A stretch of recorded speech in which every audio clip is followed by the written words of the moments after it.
Hello दोस्तों, welcome to the horror flex channel.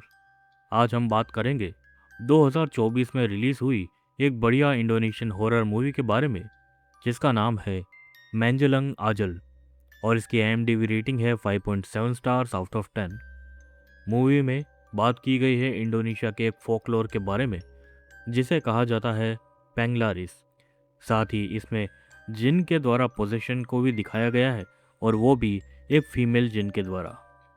कहानी है सेकार नाम की एक विडो और उसके 3 बच्चों की।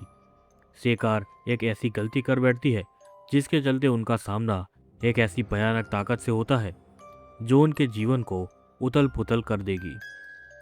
तो अब क्या होगा सेकार और उसके बच्चों का, ये जानने के लिए बिना और वक्त गवाए बढ़ते हैं सीधे मूवी के नरेशन पर।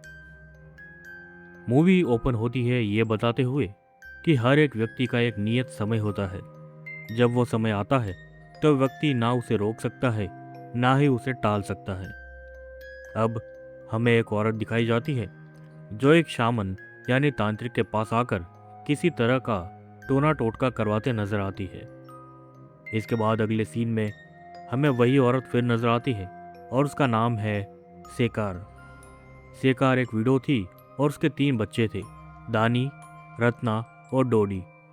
दानी तीनों भाई बहन में सबसे बड़ा था और सेकार चाहती थी कि वो उसकी रेस्टोरेंट संभालने में मदद करे, लेकिन दानी को मैकेनिक का काम सीखने में ज़्यादा इंटरेस्ट था, जिसके चलते दोनों में अनबन होती है और गुस्से में सेकार दानी को घर से निकल जाने को कहती है।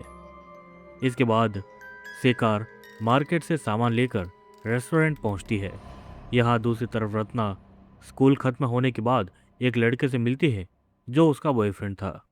दानी जहाँ मैकेनिक का काम सीख रहा था वहाँ का मालिक एक अच्छा इंसान था और वो उसके काम से खुश होकर उसे कुछ पैसे भी देता है।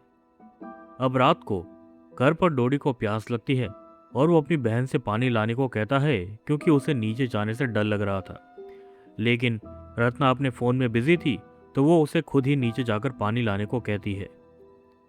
ना चाहते हुए भी डोडी नीचे जाता है, लेकिन उसे काफ़ी डर लग रहा था और हमें दिखता है कि उसके पीछे एक बहुत डरावनी सी एंटिटी नजर आती है। डोडी भले ही उसे नहीं देखता, लेकिन किसी के आसपास होने के एहसास से ही वो डर के ऊपर कमरे में भाग जाता है। अगले दिन रत्ना को उसका बॉयफ्रेंड उसकी मॉम के रेस्टोरेंट तक छोड़ता है, जिसे उसकी मॉम देख लेती है। पूछने पर रत्ना बताती है कि वो सिर्फ उसका दोस्त है। रत्ना अपनी मॉम को स्कूल का एक लेटर देती है जिसके अनुसार रत्ना की स्कूल की फीस काफ़ी समय से बकाया थी। इससे हमें ये समझ आता है कि इन लोगों की आर्थिक स्थिति कुछ ठीक नहीं थी, मतलब इनका रेस्टोरेंट अच्छा नहीं चल रहा था। हमें नज़र आता है कि लोग जब रेस्टोरेंट के पास से गुजरते थे वो अपनी नाक बंद कर लेते थे, जैसे वहाँ से बहुत बदबू आ रही हो और कोई भी रेस्टोरेंट में आना नहीं चाहता था। कारण ये था कि रेस्टोरेंट बिल्कुल पुराना और गंदा नज़र आ रहा था। हालांकि सेकार और बाकी एम्प्लॉयज़ को वो जगह बिल्कुल साफ सुथरी और अच्छी नज़र आती थी। जब एक बंदा वहाँ से गुजरता है तो रेस्टोरेंट की एक एम्प्लॉई रोडिया उसे अंदर ले आती है ज़बरदस्ती और वो आदमी खाने के लिए कुछ सामान पैक करवाता है। कुछ देर के बाद वो आदमी वापस आता है और बताता है कि उनका खाना तो खराब हो चुका है। सेकार जब खाने को चेक करती है तो वो सच में खराब हो चुका था और सिर्फ वही नहीं बल्कि और भी चीज़ें जो कुछ देर पहले ही बनाई गई थी वो सब भी खराब हो चुकी थी। अब परेशान सेकार अपनी एम्प्लॉई रोडिया को अपने साथ लेकर कहीं जाती है।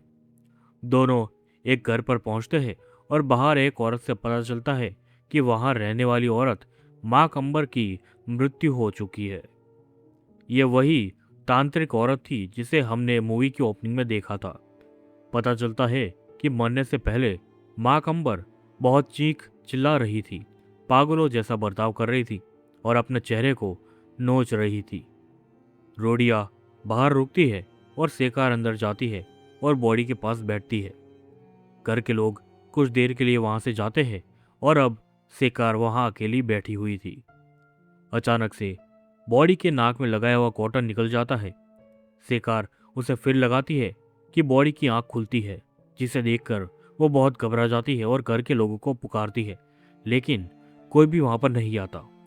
सेकार बॉडी की आंखें बंद करने आगे बढ़ती है तो बॉडी मूव करती है, जिसे देखकर सेकार और भी ज़्यादा डर जाती है और लोगों को पुकारती है और बॉडी उसके मुंह पर एक काला सा लिक्विड उगलती है और तभी बाकी लोग वहां आकर सेकार को संभालते हैं। यहाँ घर पर डोडी टीवी पर हॉरर मूवी देख रहा था कि दरवाजे पर नॉक होता है। वो खोलने उठता है पर गिर पड़ता है, जिसके चलते उसका चश्मा भी गिर जाता है। वो देखता है कि दरवाज़ा खुलता है और एक परछाई उसे नजर आती है। वो जब अपना चश्मा लगाता है तो देखता है कि वहाँ उसकी मॉम थी। डोडी उनसे बात करता है लेकिन वो बिना कोई जवाब दिए चुपचाप अपने कमरे में चली जाती है। डोडी उनके कमरे में देखने जाता है तो सेकार बेड पर बैठी थी और डोडी कमरे में नज़र घुमाता है और एकाएक उसके सामने उसकी मॉम आ जाती है और उसे दरवाज़ा बंद करने को कहती है। डोडी बहुत डर जाता है और दौड़ते हुए अपने कमरे की तरफ बढ़ता है और रत्ना को दरवाज़ा खोलने को कहता है। रत्ना जब दरवाज़ा खोलती है तो डोडी उसे बताता है कि उनकी मॉम बहुत अजीब बिहेव कर रही है। दोनों अब देखने नीचे जाते हैं पर तभी फिर से मेन डोर पर नॉक होता है और खोलने पर सामने उनकी मॉम और रोडिया खड़े थे और उनकी मॉम उन्हें ग्रीट करके अपने कमरे की तरफ बढ़ जाती है। अब सवाल ये था कि अगर ये उनकी मॉम थी तो पहले जिसे डोडी ने अंदर आते देखा था वो कौन था। खैर, अब रात को शिकार सो रही थी कि अचानक उसका शरीर तड़पने लगता है और वह नींद से उड़ जाती है। इसी समय वहां पड़ा रेडियो अपने आप बजने लगता है और बाहर बिजली कड़क रही थी और बारिश होने वाली थी। शिकार उठकर उस रेडियो को बंद करने जाती है। शिकार जैसे ही रेडियो को बंद करती है तो घर की लाइट्स भी चली जाती है।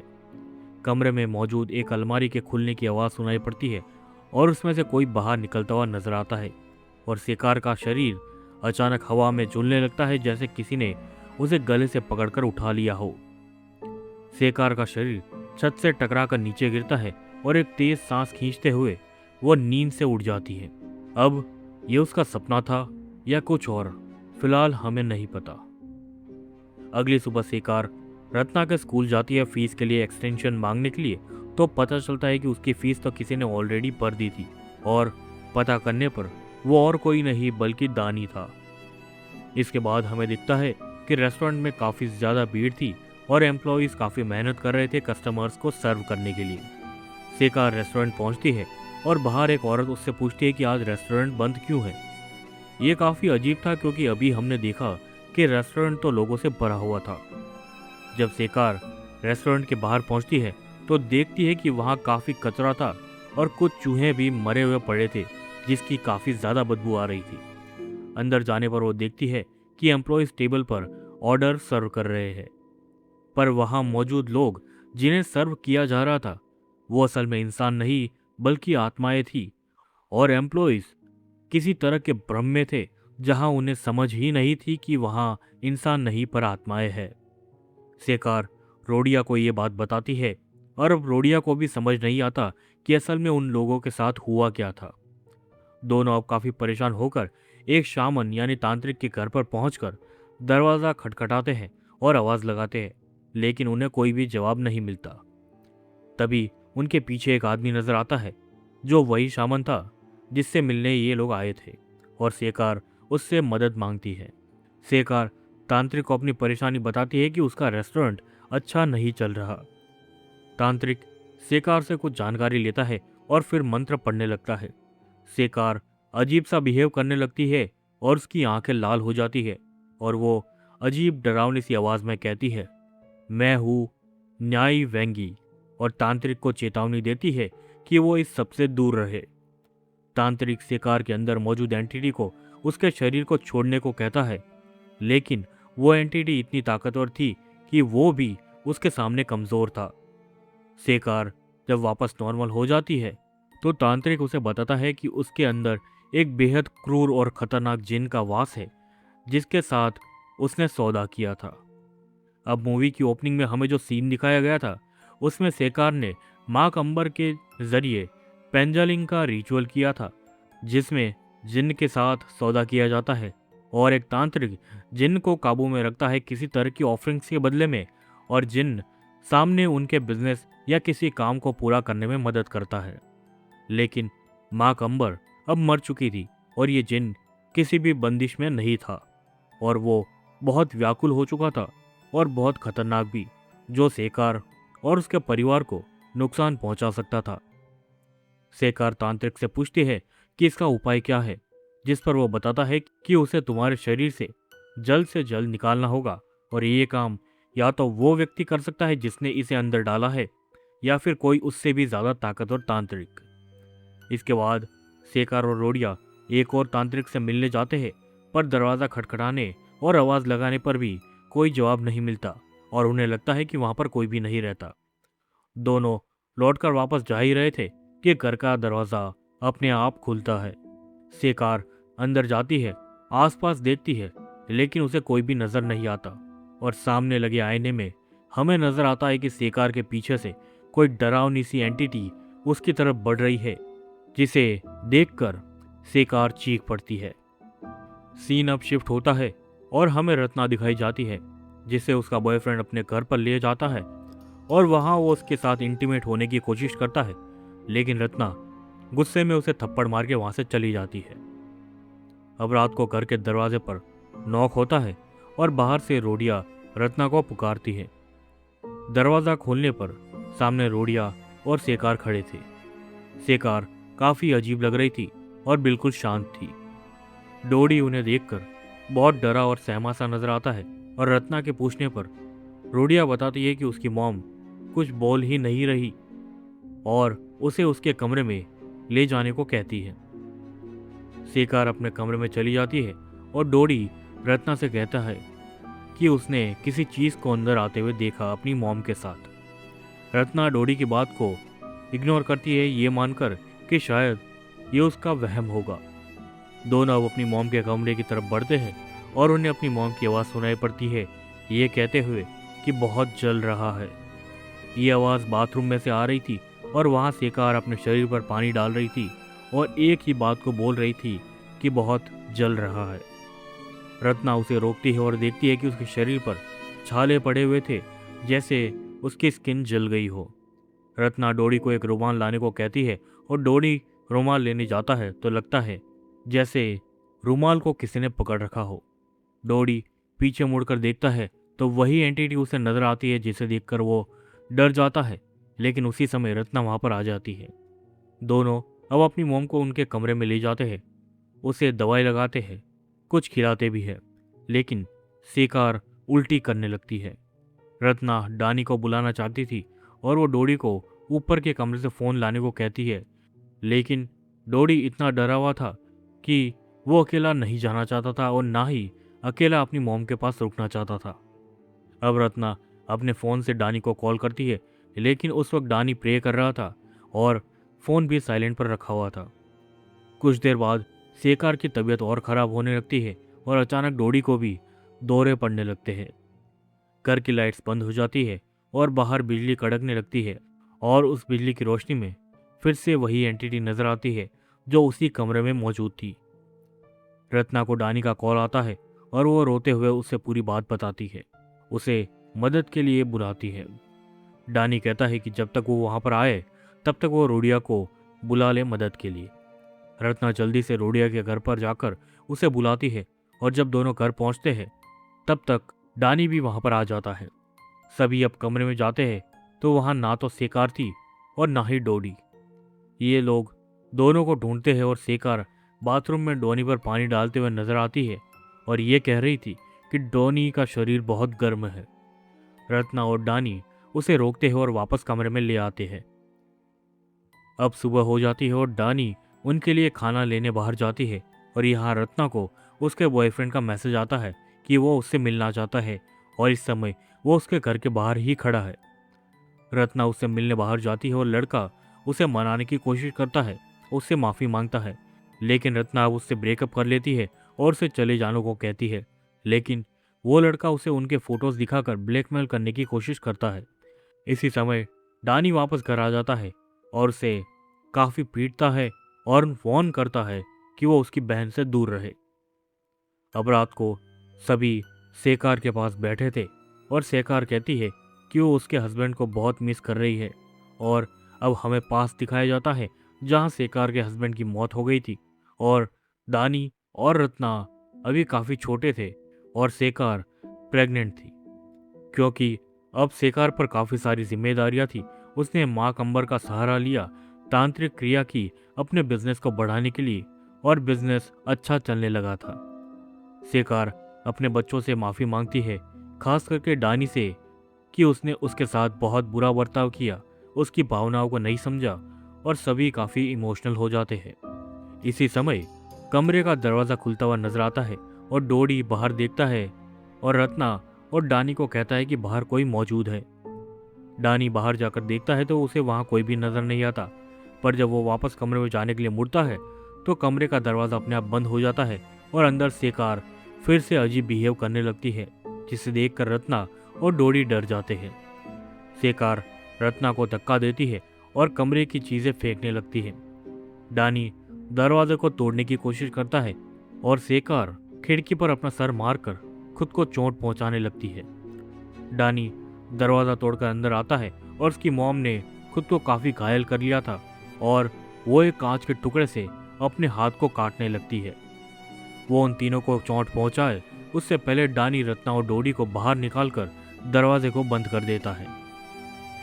अगली सुबह शेखर फिर से नॉर्मल हो चुकी थी और उसकी हालत बहुत खराब थी पिछली रात की घटनाओं को चलते। अब डानी रत्ना और डोडी प्रे कर रहे थे कि शेखर उठती है और कहती है, मुझे भूख लगी है, और चीखने चिल्लाने लगती है। डानी उसे संभालता है और रत्ना रस्सी लेकर आती है जिससे उसे बांध दिया जाता है। रात को डानी जहां काम करता था वहां का मालिक मांगदयात घर पर आता है और उसके साथ ही एक उस्ताद भी आता है और कुछ और लोग भी वहां पर आकर प्रे करना शुरू करते हैं। प्रेयर करते समय शेखर या कहे तो उसने बसा जिन्न कहता है, तुम्हारी इस प्रेयर का मुझ पर कोई असर नहीं होगा। सभी लोग इसे सुनकर घबरा जाते हैं और डानी रत्ना और डोडी को बाहर भेज देता है। बाकी लोग फिर से प्रे करना शुरू करते हैं, लेकिन जिन्न उस्ताद को ही मार देती है। लोग उस्ताद की बॉडी को बाहर निकालते हैं और रूम को बंद कर देते हैं। दानी रत्ना और डोडी बाहर बैठे थे कि दानी को रोडिया का कॉल आता है, जो बताती है कि उसे किसी ऐसे इंसान का पता मिला है जो उनकी मदद कर सकता है, जिसका नाम क्याई बागजा था और कल वो लोग उससे मिलने जा सकते हैं। यहाँ अब हमें रोडिया दिखाई जाती है जो अपने घर की तरफ बढ़ रही थी कि उसे अपने सामने वही जिन नजर आता है, जिसे देखकर वो अपने घर में भाग जाती है। उसी समय घर की लाइट चली जाती है और वो जिन रोडिया पर हमला करती है। अगले दिन मांगदयात और बाकी लोग वापस घर पर आते हैं और डानी रोडिया को कॉल करता है, लेकिन वो अब कॉल नहीं उठा रही थी। तो डानी और मांग उन्हें मिलने जाते हैं और पहुंचने पर पता चलता है कि पिछली रात को रोडिया मारी जा चुकी थी, जो हमें समझ आ चुका था। वहां मौजूद एक औरत उन्हें कहती है कि उसे रोडिया की जेब से एक पेपर मिला था और उसमें क्याई बागजा का पता था। अब बिना और वक्त गवाए ये लोग शेखर को लेकर उस आदमी से मिलने निकलते हैं। ठिकाना एक जंगल के अंदर था और उन्हें वहां पैदल ही जाना था, तो वो अपनी कार को जंगल के बाहर छोड़कर पैदल आगे बढ़ते हैं। चलते चलते रात हो जाती है और वो आगे बढ़ना चाहते थे, लेकिन मांग सलाह देता है कि आगे बढ़ने से पहले प्रे कर ली जाए। अब प्रेयर करते समय डोडी जब पीछे देखता है और उसे फिर से वही जिन्न उसकी माँ के पास नजर आती है। जब प्रेयर खत्म होती है, रत्ना नोटिस करती है कि उसकी मॉम वहां पर नहीं थी। अब रत्ना और डोडी को वहां रोककर बाकी लोग शेखर को ढूंढने निकलते हैं। शेखर बारी बारी से लोगों को मारने लगती है और मांग को भी बुरी तरह से घायल कर देती है। जब डानी मांग के करीब पहुंचता है, उसे इस हालत में देखकर रोने लगता है और बेचारा मांग भी मारा जाता है। डानी अपनी मॉम को पुकारता है और हमें दिखता है कि शेखर अब उस जगह की तरफ जा रही थी जहां रत्ना और डोडी मौजूद थे। रत्ना और डोडी अपनी मॉम को देखते हैं और अपनी जान बचाने के लिए भागते हैं। शेखर डोडी को पकड़ लेती है और रत्ना उसे छुड़ाने की कोशिश करती है और तभी वहां पर डानी भी पहुंच जाता है। दोनों में झड़प होती है और शेखर डानी को नुकसान पहुंचाए उससे पहले एक सफेद कपड़े पहना आदमी शेखर के सर पर डंडे से वार करके उसे बेहोश कर देता है। ये वही आदमी था जिसकी तलाश में ये लोग यहाँ आए थे, यानी कि क्याई बागजा, जो एक बहुत ताकतवर तांत्रिक था। क्याई इन्हें बताता है कि ये जो शरीर है वो तो तुम्हारी माँ का है, लेकिन उसमें जो आत्मा है अब वो उसकी नहीं रही।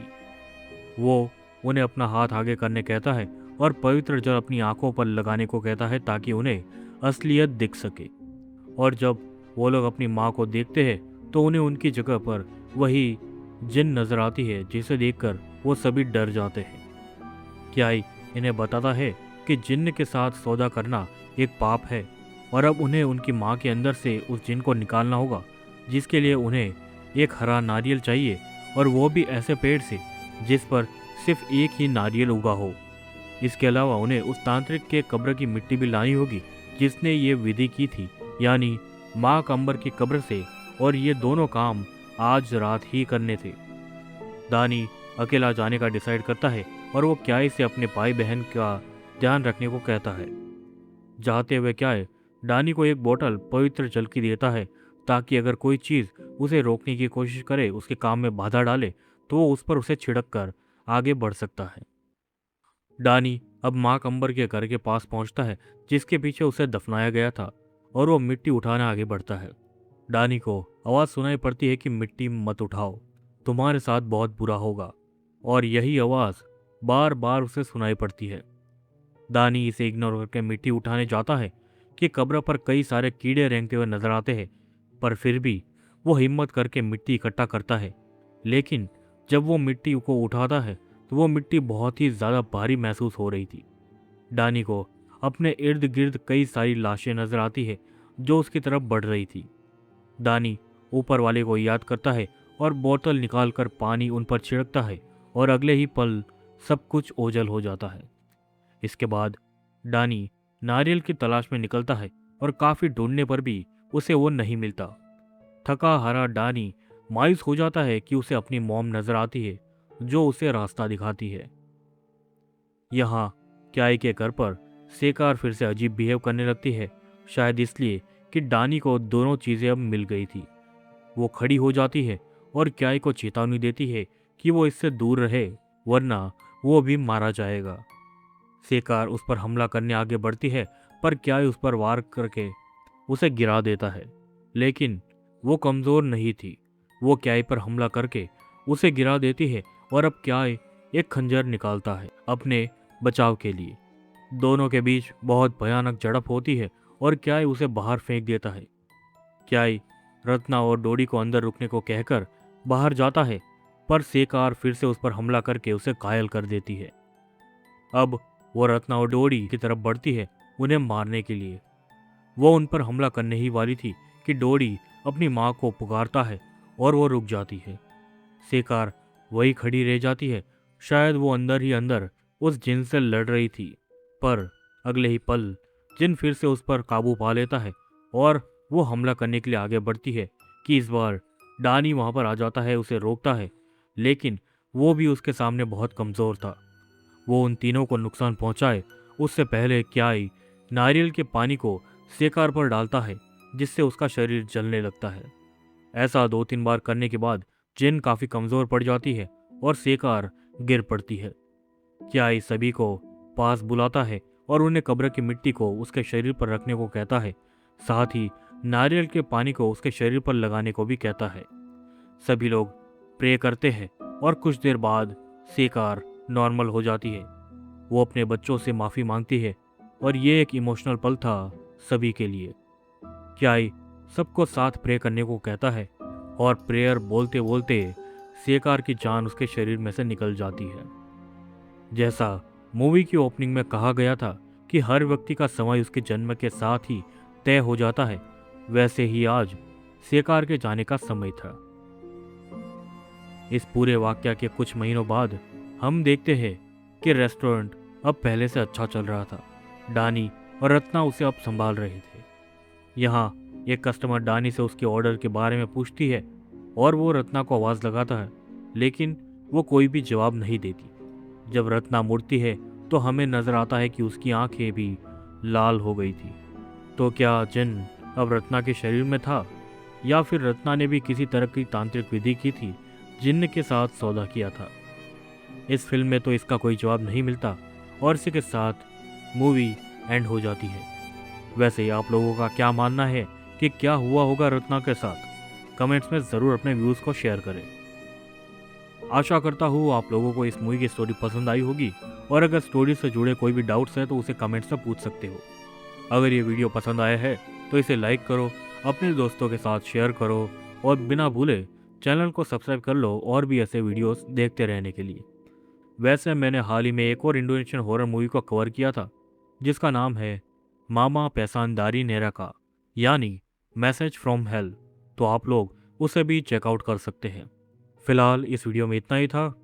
मैं आप लोगों से मिलूंगा फिर एक बार एक और नई वीडियो के साथ। तब तक के लिए गुड बाय। लेकिन जाने से पहले आप लोगों से रिक्वेस्ट करता हूँ कि आप लोग इस वीडियो पर भी अपना खूब सारा प्यार दिखाएं।